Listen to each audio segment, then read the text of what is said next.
Hello, I'm Michael Kithcart. Welcome to the Champions of Risk podcast, where we examine the many aspects of risk so that we can all face uncertainty with more strength and courage together. My guest today is Gloria Perez. She is the President and Chief Executive Officer of the Women's Foundation of Minnesota. The purpose of the Women's Foundation is to invest in innovative, community-based, community-led solutions to ensure equal opportunity and pathways to economic security for girls, women, and families in Minnesota. So Gloria, welcome. Thank you for being on the podcast. Thank you. It's a pleasure to be with you this afternoon. I always enjoy talking with you, so I know today is going to be a fun discussion. As I met you, and I think as a lot of people still in the community know you from, is that you were the leader of Jeremiah program for over 20 years. What led you to want to lead Women's Foundation of Minnesota? That's terrific. Yes, it's hard to imagine 20 years went so quickly at Jeremiah program.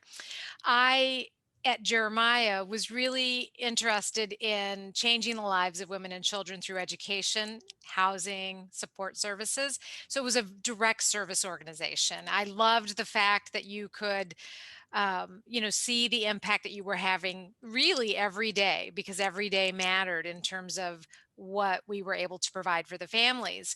And after 20 years, one of the things that I knew to be true and saw cumulatively is that unless we change the systems that are existing in our community that impact the families that we're serving, we are not going to see the kinds of access to opportunity and equity that we know will make a difference.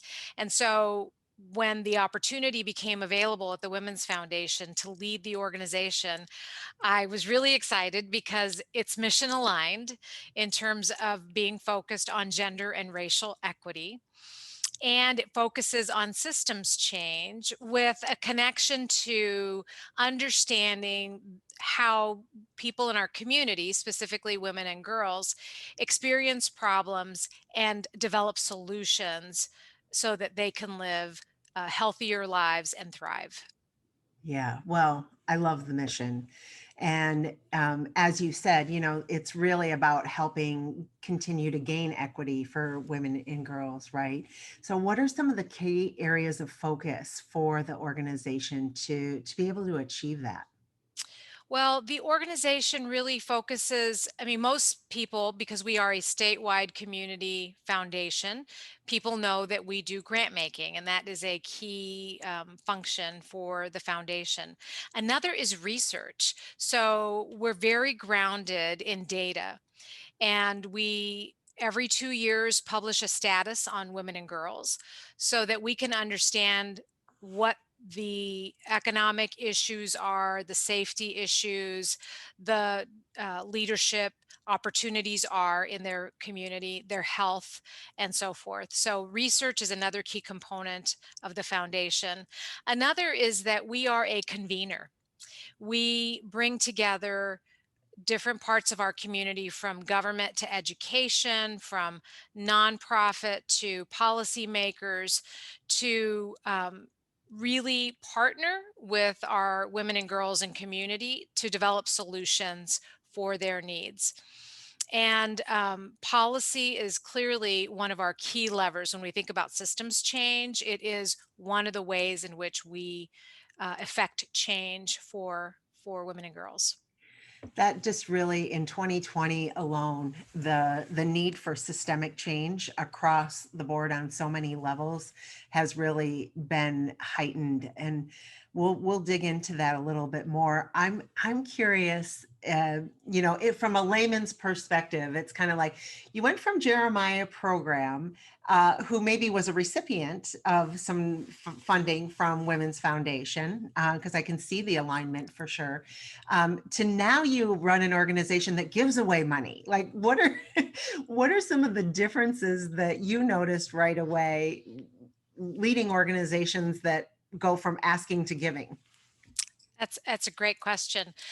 I would say in this new role, one of the things that I've been able to see that's incredibly different is that the outcomes that we're looking for are longer term.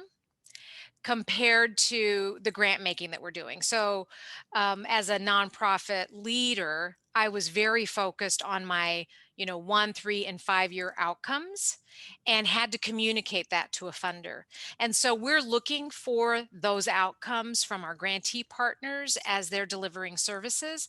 But we have other grantee partners that are really focused on shifting policy. And so those are longer term outcomes. I would say that is probably the biggest. So the pace of work, the intensity, I think, is a little different. Certainly, the fundraising to me feels also different, where nonprofits have been in a cycle of having to raise their money on an annual basis. Many don't have the opportunity, and at Jeremiah, we were certainly in that position where every year we were having to raise the money that we were spending in Mhm. order to provide services. And at the foundation, you have an opportunity to build an endowment, to build an operating fund so that you're able to have a little bit more stability. So there's a stress level that is a little different, despite COVID, which is stressful in and of itself. Well, yes, and you started right when COVID was hitting. That's right. Yes. I was in the office 3 weeks before we decided to make the decision. So literally that fourth week of my new role, I was assessing what the risks were, looking at the data, interviewing the employees about what they needed, and we decided that we could and should move to a remote operation. And so we did that in early March and have been a remote operation ever since. Has COVID impacted your ability to continue the research projects that are currently in motion? Has it delayed anything?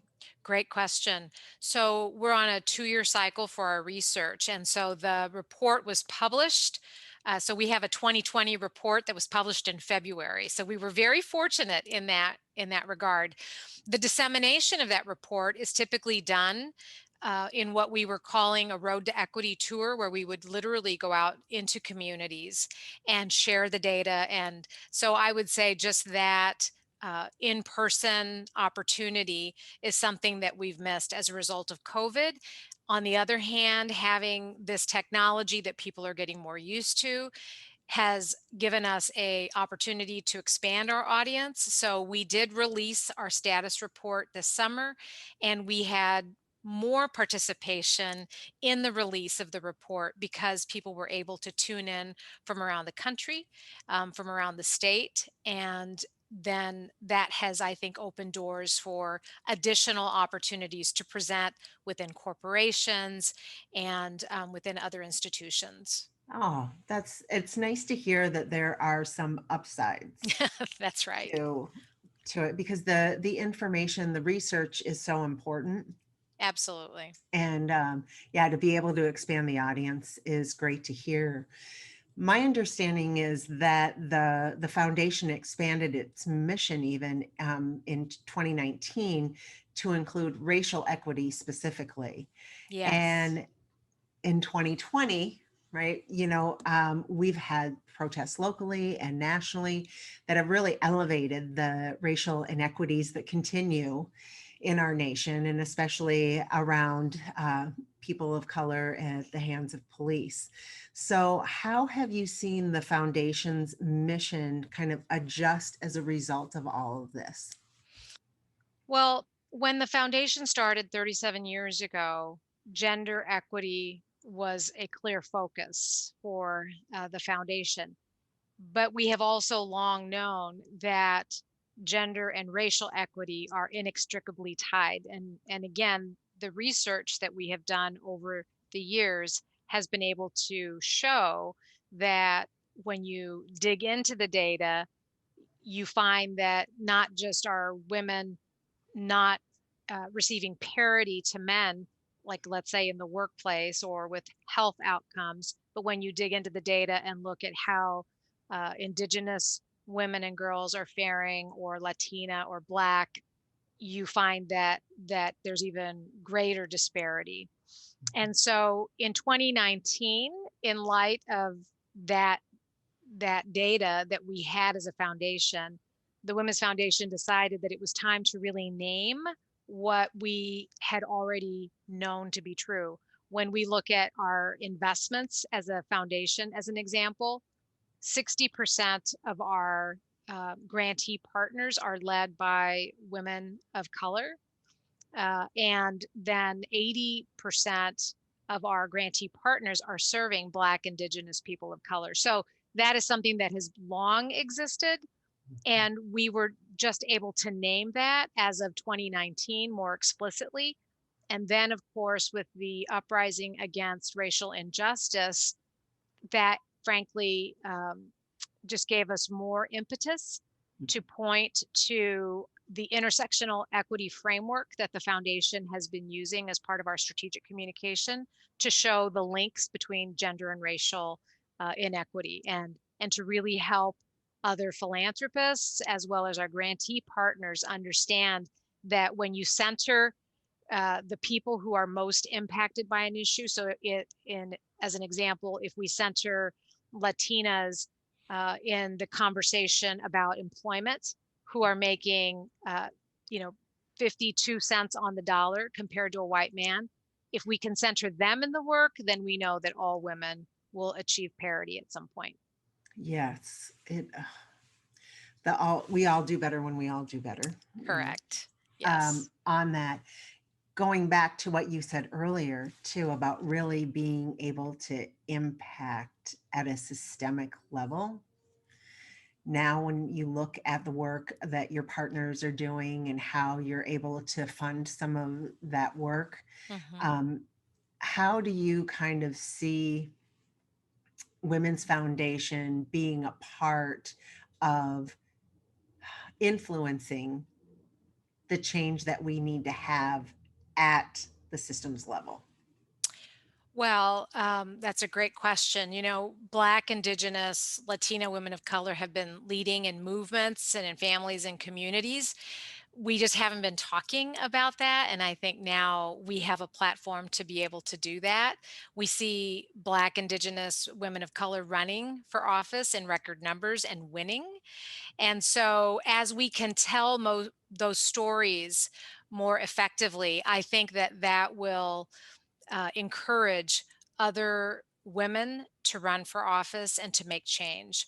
I think that also representation does matter, and we need more of it across all of our sectors. And so we see that definitely politically, but our research tells us that we still have a ways to go in terms of women on boards and women leading within corporations. And so those are some opportunities that I would see for women to really step up and show what's possible. And historically, I think women have also been able to be bridge builders. And so that I think will also help um, as we're tackling some of the world's greatest issues at this point in time. Mhm. And I couldn't agree with you more. And it just makes me think and smile at the same time of, and now we have Kamala Harris coming into Yes, office. exactly. And it just, because it was making me think like we all need to be able to see ourselves at those highest levels, right? And certainly really proud of who Minnesota put in office and in a lot of different key roles, but nationally, I just, as a foundation, I have to believe in some of your conversations right after the election that there's a little hooting and hollering going on about Kamala coming in. Absolutely. Yes. I mean, she gives us so much hope for what's possible, knowing that she is going to be an inspiration really to so many women and girls around the country, and that the values that she particularly holds are going to help to advance women and girls around the country. So looking at health, looking at climate change, and really leveraging the leadership that has existed and elevating that, amplifying those voices is something that we're looking forward to doing. Yes, yeah, that is great. Now, on the flip side, there was a recent Bloomberg article that came out, and there's been lots of talk about it now. Now it's being dubbed this the she session, right? We're Yes. really looking at this is they're looking at COVID related outcomes being the first female recession that because women across the board are disproportionately stepping out of the workforce, a lot in part due to the additional care of children and family. It feels like there's so much risk involved in these findings. So, what would you say Women's Foundation is doing to address specifically COVID-related impact that we're just starting to realize right now? hmm Well, one of the first things that we did as a result of COVID is we decided to raise money in as a response to COVID and for women and girls. And so we created new opportunities of funding that are really very accessible to our grantee partners. So we already had a very I would say user friendly grantee process. But as an example, we did video site visits for our grantee partners and helped them reimagine what they needed to do in order to better serve women and girls through their programs. So that was like an immediate response. And we raised 700, a little over 750,000 specifically for our COVID response fund for women and girls, which is That's awesome. really impressive. Yeah. But I would also say that as a part of the process, what we have now done is we have talked with our foundation partners about, again, this reimagining, recognizing that the implications of COVID-19 are going to be long lasting as it relates not only to the workforce, but to how we are going to deliver our services. And so we have one more round of grant making to do yet this year, and we are encouraging our grantee partners to invest in healing um, and healing for the staff, the people who are providing the services to women and girls across the state of Minnesota, because we know that they need to be buoyed, they need to be strong in order to provide services out into the community. And so that is one of the ways that we're thinking about being responsive at this particular moment in time, recognizing that it's going to forever change the future of our work. Mhm. That is leadership by example. And I really applaud you on that because I would say that's something that's needed across the board Thank in you. nonprofit and in corporate. People Mm. need to focus on their wellness. How can we take care of each other if we're not taking care of ourselves? And just again, it shows like everything that you're saying is also the acknowledgement that there is disproportionate effect and there are racial divides. So now we have more women that are stepping out of the workforce. They are more disproportionately women of color. Um, just when there were like Black women in particular, it was showing statistically we're starting to get at least a little more closer to the same pay that white women were getting. Still not white men, right? We're still all Mhm. working toward that, but with COVID, that completely that knocked their percentages way down. And so I just feel like there's this there's so much more than just pay equity, but we have to keep all of us women in the workforce. So to your point of like making sure that people are being taken care of and that the self-care and the wellness is being addressed. Do you see that as being maybe even a more of a cornerstone because you're saying this is going to affect the way that we work for, forever. We're never going to be the same again. Absolutely. One of the things that we are thinking about for the future is working with and partnering with the governor's office, which they have done with the Women's Foundation for a number of years through our Young Women's Initiative specifically. The lieutenant governor is a co-chair of that initiative with me, and it would be wonderful to look at workforce development now, and specifically using a gender lens and using a racial equity lens to examine how we can provide supports to those who have been on the front lines and have lost their employment, and as we've seen in this third wave of the virus, women who now are bearing the brunt of care for children. And so figuring out some support system so that women can get back into the workforce, so that those individuals who have been providing health care at low wages, those who have been in some of the service industries, can be compensated for the sacrifices that they've had to make because of the virus. I am, please make that happen.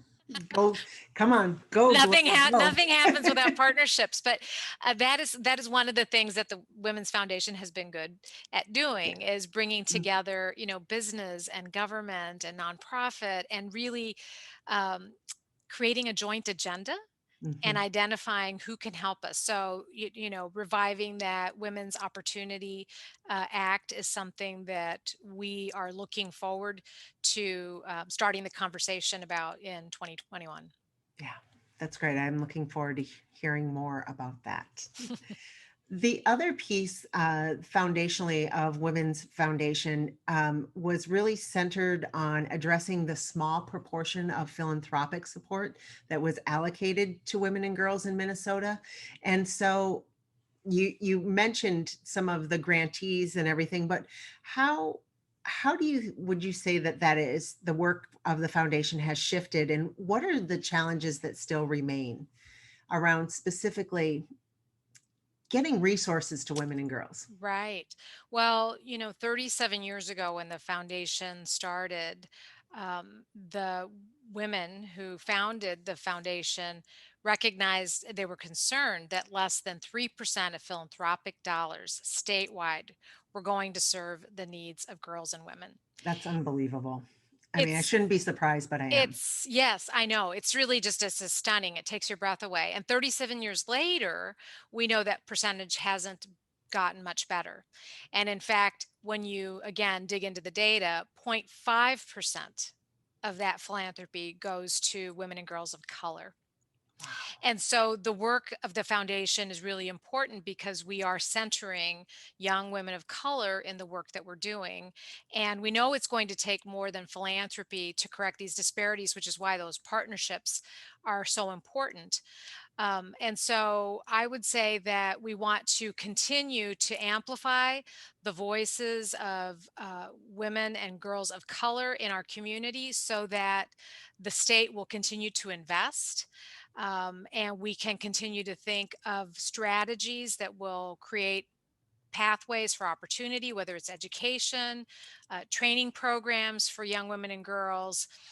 That is what I think will make the difference. The foundation has always been rooted in hope. And if we can continue to be that and continue to inspire civic engagement and political leadership and grassroots advocacy, I think that we can make a difference. And so I feel in this moment that the Women's Foundation work is critically important as a voice of philanthropy and a voice of advocacy for women around the Mm, state. yes.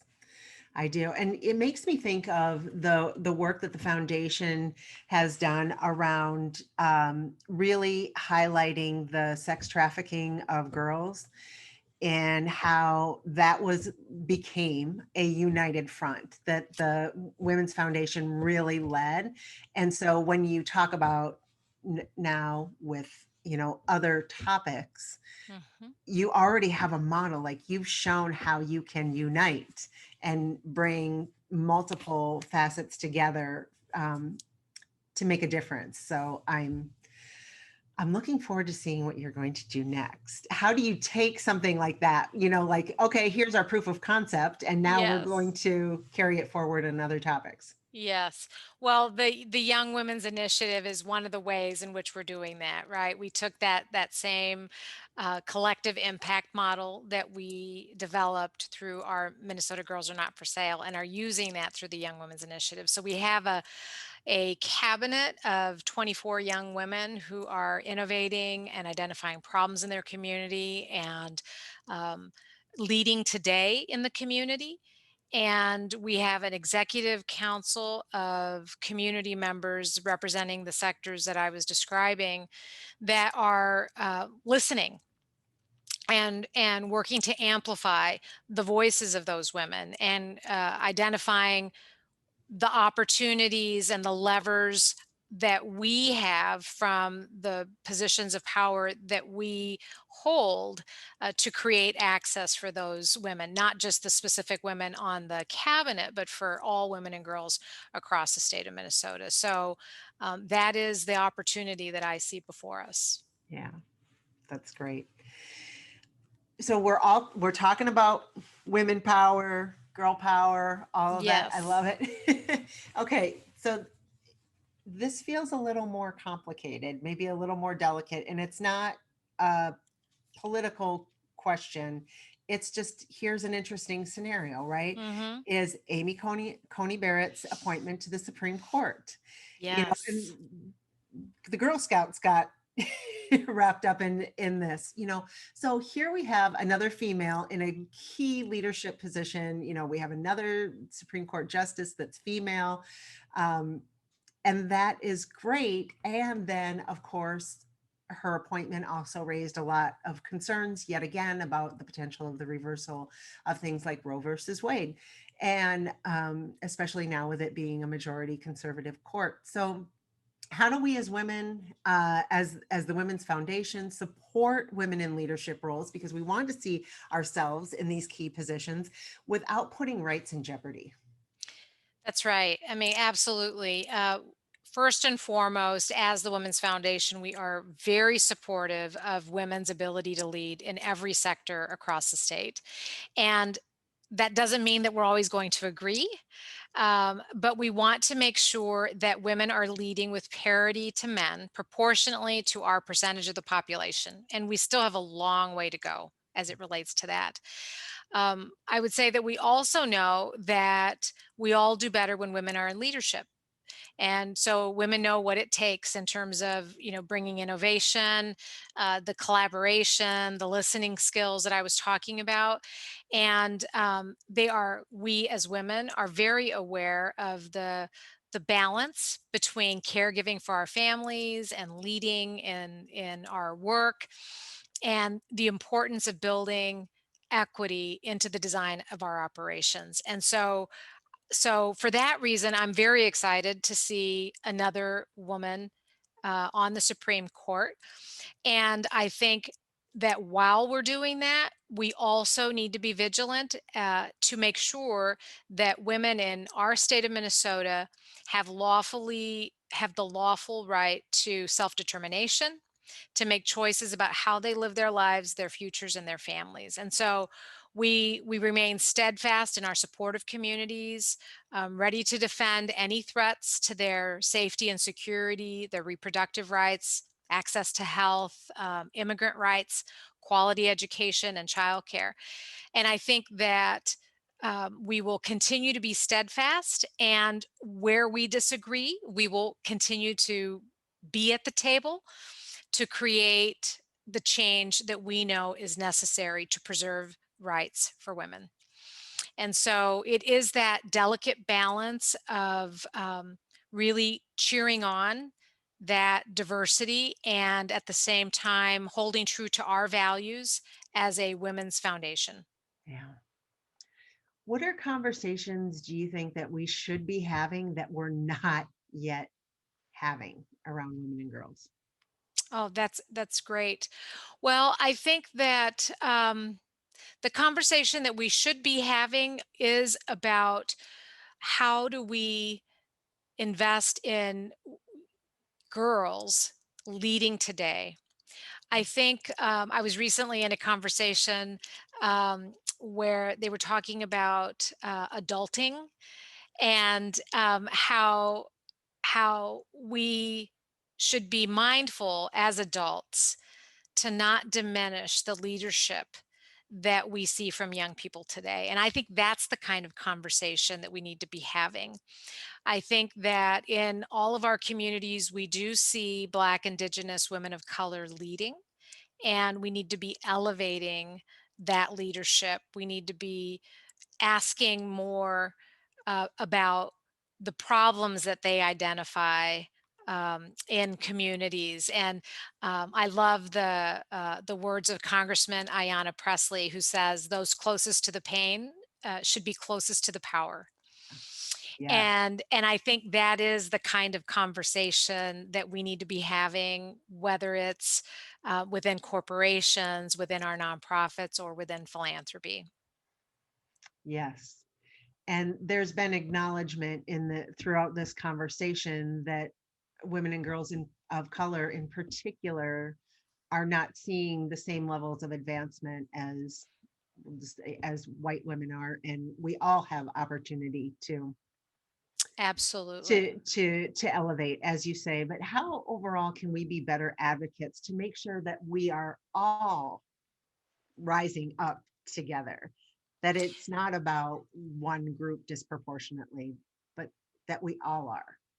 Well, I think it is to really continue to educate ourselves as individuals about the inequity that is built into the systems that we're all using, and to really challenge them and assess at every level those processes, the policies, our procedures, to examine them for equity, racial and gender. And when we see that they are not equitable, work to change them, start that conversation, really be concrete about how it can change and how we can all benefit from the change. That it will not, it's not to favor one particular group to the detriment of the other, but it is that when we can make equitable systems, everyone will benefit.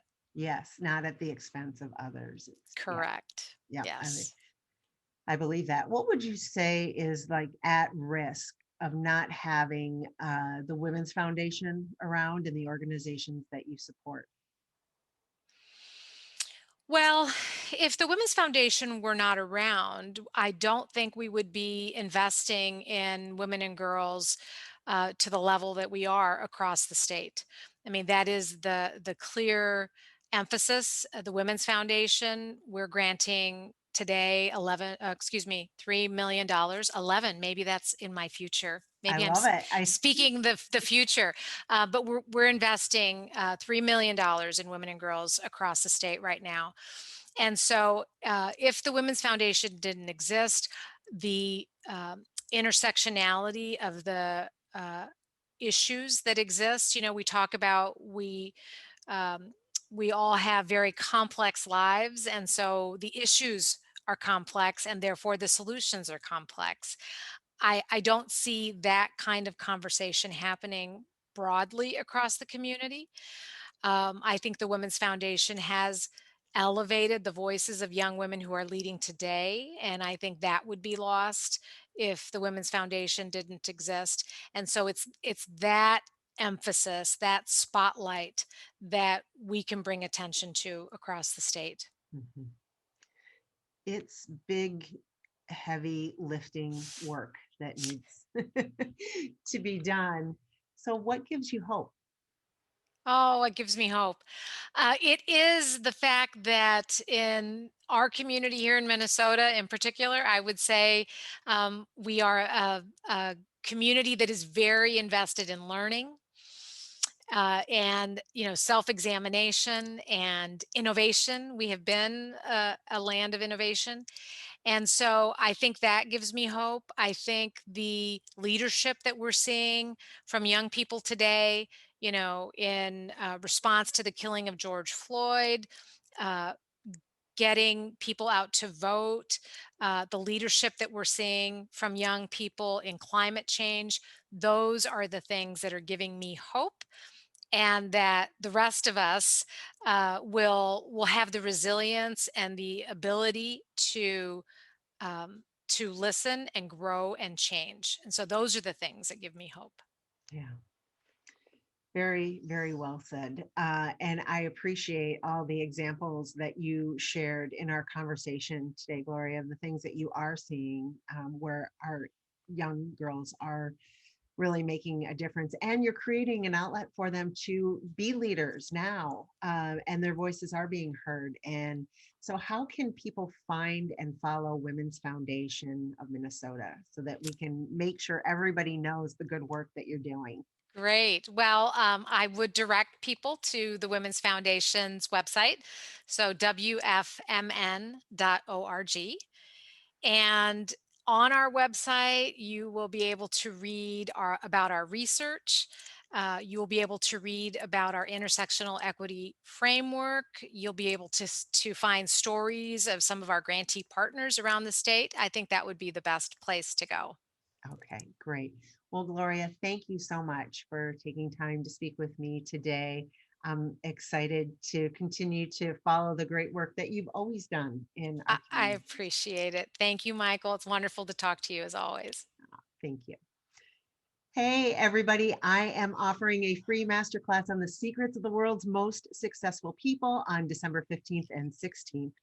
It turns out that there really are only a few things successful people do differently and consistently that contribute to their ongoing success. And guess what? They do it while they are creating more fulfilling lives and they're not burning out. So, I want to share these secrets with you of what those differences are based on the world's largest study of high performance. I want to share with you why it actually makes a difference and how you can start incorporating the secrets in your life to get better results with less frustration and fatigue. Past attendees have said it's the most informative webinar that they've attended all year, and others have raved about receiving a framework that they can implement immediately. I hope that you will join me December 15th or 16th. You can click on the link in the show notes, or you can go to michaelwcathcart.com.